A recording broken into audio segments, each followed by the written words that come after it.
अऊज़ु बिल्लाहि मिनश शैतानिर रजीम बिस्मिल्लाहिर्रहमानिर्रहीम। अल्लाह तबारक व तआला के नाम से शुरू जो बड़ा मेहरबान और निहायत रहम करने वाला है। एक ऐसी कौम जिस पर अल्लाह तबारक व तआला ने अपना दर्दनाक अज़ाब नाजिल फरमाया और उस कौम के तमाम लोगों को बंदर बना दिया। इस कौम के लोग कौन सा ऐसा गुनाह करते थे जिसकी वजह से अल्लाह तबारक व तआला ने उन पर दर्दनाक अज़ाब नाजिल फरमाया, और ये लोग बंदर बनने के बाद कितनी देर जिंदा रहे और फिर उनको किस कदर दर्दनाक मौत आई। जब ये लोग बंदर बन गए तो ये लोग अपने अजीजों अकारब को देखकर उनसे क्या कहते थे, और क्या आज के दौर में पाए जाने वाले बंदर उसी कौम की नस्ल में से हैं? इन तमाम तर सवालात के जवाबात कुरान और हदीस की रोशनी में आज की इस वीडियो में हम आपको बताएंगे। लिहाजा आपसे गुजारिश है कि हमारी इस वीडियो को एंड तक जरूर देखिएगा। इंसानों के बंदर बनने की इब्तिदा हजरत दाऊद अलैहिस्सलाम के दौर से हुई। इस वाक़े का पस मंजर कुछ यूं है। हजरत दाऊद अलैहिस्सलाम और उनकी कौम समंदर के किनारे ईला नामी गांव में रहते थे और उनकी तादाद 70,000 के करीब थी। ये कौम बड़ी ही खुशहाल थी और अल्लाह तबारक व तआला की फर्मा बरदार कौम थी। इस कौम को अल्लाह तबारक व तआला ने बेशुमार नेमतों से नवाजा था। हर तरफ सरसब्ज व शादाब बागात और हर तरफ हरियाली ही हरियाली थी और अल्लाह तबारक व तआला की बेपनाह करम नवाजी थी। ये लोग अपनी इस जिंदगी में बहुत ही खुश थे। हजरत दाऊद अलैहिस्सलाम की कौम चूंकि समंदर के किनारे रहती थी तो अल्लाह तबारक व तआला का इन पर यह खास करम था कि समंदर के उस किनारे पर बेपनाह मछलियां आती थी जिनका ये लोग कारोबार करते थे और बहुत ही खुशहाली वाली जिंदगी गुजारते थे। जब ये कौम अल्लाह तबारक व तआला की नेमतों की वजह से खुशहाल हो गई तो अल्लाह तबारक व तआला की नाफरमानी पर उतर आई और तरह तरह के गुनाहों के अंदर मुब्तला हो गई। और फिर एक दिन अल्लाह तबारक व तआला ने इस कौम का इम्तिहान लेने का इरादा किया और हजरत दाऊद अलैहिस्सलाम को वही भेजी कि अपनी कौम से कह दे कि वो शनिचर के दिन यानी हफ्ते वाले दिन मछली का शिकार करना बंद कर दें। इस तरह अल्लाह तबारक व तआला ने हजरत दाऊद अलैहिस्सलाम की कौम पर हफ्ते वाले दिन मछलियों का शिकार हराम फरमा दिया और फिर यहाँ से इस कौम की बर्बादी शुरू हो गई। हजरत दाऊद अलैहिस्सलाम ने अपनी कौम को बताया कि अल्लाह तबारक व तआला ने हफ्ते वाले दिन मछलियों के शिकार को हराम करार दे दिया है। तो वो लोग बहुत ही ज्यादा परेशान हो गए और सारी कौम सर जोड़कर बैठ गई, क्योंकि हफ्ते का दिन ही वो दिन था जिसमें मछलियां वाफर मिकदार में आती थी और खुद ब खुद किनारे पर आ जाती थी, और बाकी दिन ऐसे थे कि बहुत कम और ना होने के बराबर मछलियां पकड़ी जाती थी। इस कौम का गुजर बसर चूंकि मछलियों के शिकार पर था, इस वजह से अल्लाह तबारक व तआला का ये हुक्म सुनकर ये कौम परेशान हो गई। ये नहीं जानते थे कि अल्लाह तबारक व तआला की तरफ से ये एक आजमाइश है। फिर एक दिन शैतान ने इनको वसवसा डाला कि समंदर से नालियां निकालकर खुशकी में बड़े बड़े हौज बना लिए जाएं। जब हफ्ते वाले दिन मछलियां आएंगी तो वो नालियों से होकर उन बड़े बड़े हौजों में आ जाएंगी और इस तरह फिर उन नालियों का मुंह बंद कर दिया जाए और फिर अगले दिन यानी इतवार वाले दिन उनको पकड़ लिया जाए। शैतान ने इस कौम के लोगों को वर्गलाया कि इस तरह हम हफ्ते वाले दिन शिकार से भी बच जाएंगे और मछलियां भी हाथ आ जाएंगी और वो भी पकड़ी जाएंगी। बहुत से लोगों को ये हिलाबाजी अच्छी लगी और उन्होंने ऐसा करना शुरू कर दिया और समंदर से छोटी छोटी नालियां निकालकर बड़े बड़े हौजों में डाल दी, जिसके जरिए वाफर मिकदार में मछलियां उन हौजों में दाखिल हो जाती। इस कौम के बदबख्त लोगों को शैतान का यह हीला बहुत पसंद आया, लेकिन इस कौम ने यह ना सोचा कि जब मछलियां समंदर से हौज में आकर कैद हो गई तो फिर मछलियों का शिकार ही हो गया। इसलिए ये शिकार भी हफ्ते वाले दिन ही करार पाया जो अल्लाह तबारक व तआला ने हराम करार दिया था। इस मौके पर यहूदियों के 3 गिरोह हो गए।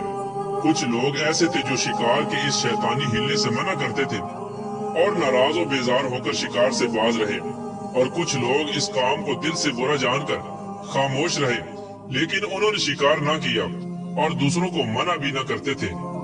बल्कि ये लोग मना करने वालों से ये कहते थे कि तुम लोग ऐसी कौम को नसीहत करती हो जिन्हें अल्लाह तबारक व तआला अनकरीब हलाक करने वाला है और उन पर अपना दर्दनाक अजाब नाजिल फरमाने वाला है।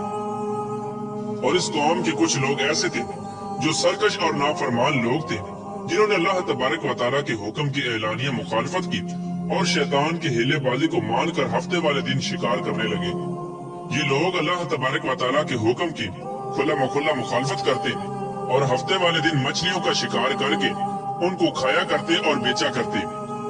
प्यारे दोस्तों, हजरत दाऊद अलैहिस्सलाम की कौम के 1200 ऐसे नाफरमान अफराद थे जो मना करने के बावजूद भी हफ्ते को इन नालियों के जरिए शिकार करते रहे। हजरत दाऊद अलैहिस्सलाम ने इन 1200 नाफरमानों को अल्लाह तबारक व तआला के अजाब से डराया कि वो अल्लाह तबारक व तआला की इस नाफरमानी से बाज आ जाएं। लेकिन वो लोग बाज न आए और खुलेआम शिकार करने लगे। चुनाचे वो लोग जो इस बात को बुरा जानते थे, उन लोगों ने अपने और इन नाफरमानों के दरमियान एक दीवार खड़ी कर दी, जिसकी एक तरफ वो 1200 नाफरमान रहते थे और दूसरी तरफ वो लोग थे जो शिकार से बाज रहे। हजरत दाऊद अलैहिस्सलाम ने अपनी इस कौम के नाफरमानों को बारहा समझाया, लेकिन ये लोग अपनी नाफरमानी से बाज न आए और उसी तरह अल्लाह तबारक व तआला की नाफरमानी करते रहे और शिकार करते रहे।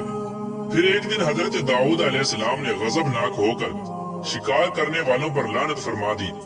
उसका असर ये हुआ कि एक दिन खताकारों में से कोई भी अपने घर से बाहर ना निकला। ये मंजर देखकर कुछ लोग उनकी दीवारों पर चढ़ गए ताकि मालूम हो सके कि वो लोग किस हाल में हैं। जब उन लोगों ने उन नाफरमानों को देखा तो वो सब के सब बंदर की सूरत में मसख हो चुके थे। अल्लाह तबारक व तआला ने उनकी नाफरमानी की वजह से उन पर अपना दर्दनाक अजाब नाजिल फरमाया और उनको इंसानों से बंदर बना दिया। जब लोग उन मुजरिमों का दरवाजा खोलकर उनके घर में दाखिल हुए तो वो बंदर अपने रिश्तेदारों को पहचानते थे और उनके पास आकर उनके कपड़ों को सूंघते थे और जारों की तार रोते थे, लेकिन वो कुछ बोल न सकते थे। अल्लाह तबारक व तआला के इन नाफरमान बंदर बन जाने वाले लोगों की तादाद 12,000 थी। इन 12,000 लोगों ने अल्लाह तबारक व तआला की नाफरमानी की और अल्लाह तबारक व तआला ने इनको बंदर बना दिया। जिस तरह के अल्लाह तबारक व तआला सूरह बकरा में इरशाद फरमाता है, और बेशक जरूर तुम्हें मालूम है तुम में के वो जिन्होंने हफ्ते में सरकशी की तो हमने उनसे फरमाया कि हो जाओ बंदर दुदकारे हुए। इस तरह हजरत दाऊद अलैहिस्सलाम की कौम के 12,000 नाफरमान बंदर बन गए। ये लोग 3 दिन तक जिंदा रहे और इस दौरान ये कुछ न खा सकते थे और न ही पी सकते थे, बल्कि यूं ही भूखे प्यासे सब के सब हलाक हो गए और 3 दिन के अंदर सब के सब मारे गए। और वो लोग जो इन नाफरमानों को अल्लाह तबारक व तआला की इस नाफरमानी से मना करते थे, अल्लाह तबारक व तआला ने उनको इस अजाब से सलामत रखा। और वो लोग जो इस शिकार को बुरा जानकर खामोश रहते थे, अल्लाह तबारक व तआला ने उनको भी इस अजाब से सलामत रखा। प्यारे दोस्तों, अब बात करते हैं कि आज के दौर के बंदरों में से क्या कोई बंदर उनकी नस्ल में से भी मौजूद है, या आज के दौर में पाए जाने वाले बंदर उन्हीं बंदरों की नस्ल में से हैं। इसके मुतालिक रिवायात में आता है कि हजरत अब्दुल्ला बिन मसऊद रज़ी अल्लाह तआला अन्हु से रिवायत है कि हुजूर पाक सल्लल्लाहु तआला अलैहि वसल्लम से किसी ने सवाल किया कि आज के बंदर क्या हजरत दाऊद अलैहिस्सलाम की कौम से हैं? तो हुजूर नबी करीम रऊफ रहीम सल्लल्लाहु तआला अलैहि वसल्लम ने इरशाद फरमाया कि अल्लाह तबारक व तआला जिस कौम पर अजाब भेजता है या उनकी शक्लों को मसख करता है, तो ये अजाब उन्हीं पर होता है जिन पर वो अजाब नाजिल हुआ था, और उसके बाद अल्लाह तबारक व तआला उन लोगों को हलाक कर देता है और उनकी आगे नस्ल नहीं बढ़ती। इसलिए ये बात गलत है कि कुछ लोग ये सोचते हैं कि आज के बंदरों में भी हजरत दाऊद अलैहिस्सलाम की कौम के बंदर बनने वालों की नस्ल मौजूद है। ऐसा कुछ भी नहीं है। वो लोग सिर्फ और सिर्फ 3 दिन जिंदा रहे और उसके बाद सब के सब हलाक हो गए और अल्लाह तबारक व तआला ने उस कौम के नाफरमानों को सफाए हस्ती से मिटा दिया।